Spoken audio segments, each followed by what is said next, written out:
গভীর রাতে এই গাছের কাছে গেলেই নাকি শোনা যায় অদ্ভুত সব শব্দ আর দেখা যায় রহস্যময় ছায়া। প্রকৃতির অপার বিস্ময় আর লোককথার রহস্যে ঘেরা প্রায় ৩০০ বছর বয়সী এই বটগাছটি। মোটামুটি ২৫০-৩০০ বছর।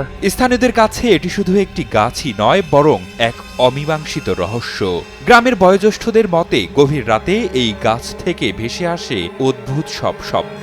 বয়স ওরকম বলতে পারবো না, কিন্তু আমার জন্ম হয়ে দেখছি এই গাছ দাদা দাদি লাগিয়েছে, তারপরে ওরা বুড়া হয়ে আলো, আমরা বুড়া হইতে চললো, মনে করে ওই ৩০০ মতোই হলো। কেউ কেউ দাবি করেন ডালের ফাঁকে দেখা যায় রহস্যময় ছায়া কিংবা আলো। আবার কারো দাবি এই গাছের একটি ছোট ডাল ভাঙলে বা ক্ষতি করলে ওই ব্যক্তির উপর বিপদ নেমে আসে। আর এই ভয়েই প্রজন্মের পর প্রজন্ম ধরে কেউ গাছটির কোনো অংশ কাটার সাহস দেখায়নি।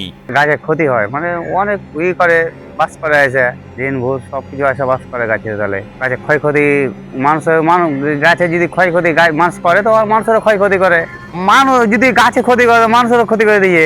লোকমুখে প্রচলিত আছে অমাবস্যার রাতে গাছটির অবয়ব আরো ভয়ঙ্কর হয়ে ওঠে। সন্ধ্যার পর অনেক পথিক এই পথ এড়িয়ে চলেন, আবার অনেক হিন্দু ধর্মাবলম্বী এখানে পূজা দিতেও আসেন। পূজা হিন্দুরা আসলে এখানে করে। হিন্দুদের আমলে এখানে একবার পূজা রমরম করতো।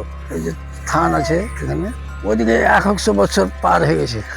প্রকৃতির সাক্ষী হয়ে রাজকীয় ভঙ্গিতে দাঁড়িয়ে আছে বিশালাকার এই বটগাছটি। এর বিস্তৃত ডালপালা ছড়িয়ে রয়েছে অনেকটা জায়গা জুড়ে। ঝুড়িগুলো নেমে এসেছে মাটির বুকে। ঘন পাতার আচ্ছাদনে গাছটির নিচে তৈরি হয়েছে গুমট আর হিমশীতল এক পরিবেশ। ডাল কাটে তো আমরা দেখাইবে কি ডাল কেন কাটে, সমান সমান দেখাইবে। হ্যাঁ, দেখতেও কাটে না ডাল, এমনি ভেঙে পড়ে যায়। না এমনি ভেঙে পড়ে যায়। এখানে একটা বিরাট ডাল ছিল, ৩টা ভাগ ছিল, একটা ভেঙে পড়ে আলো। চাঁপাইনবাবগঞ্জ জেলার ভোলাহাট উপজেলার গোবিনাথপুর গ্রামের এই বটগাছটি স্থানীয়দের মতে ২৫০ থেকে ৩০০ বছরের পুরনো। যথাযথ সংরক্ষণ আর প্রচারের ব্যবস্থা করলে এটি হতে পারে এই অঞ্চলের অন্যতম আকর্ষণীয় পর্যটন কেন্দ্র। গাছে কোনো ক্ষতি করতে যায় না, আমাদের ক্ষতি করে না, আমরা ওর ক্ষতি করে না, কিন্তু ভেঙে পড়ে যায়, কিন্তু কি মানুষের ক্ষতি হয় না, ভেঙে পড়ে না।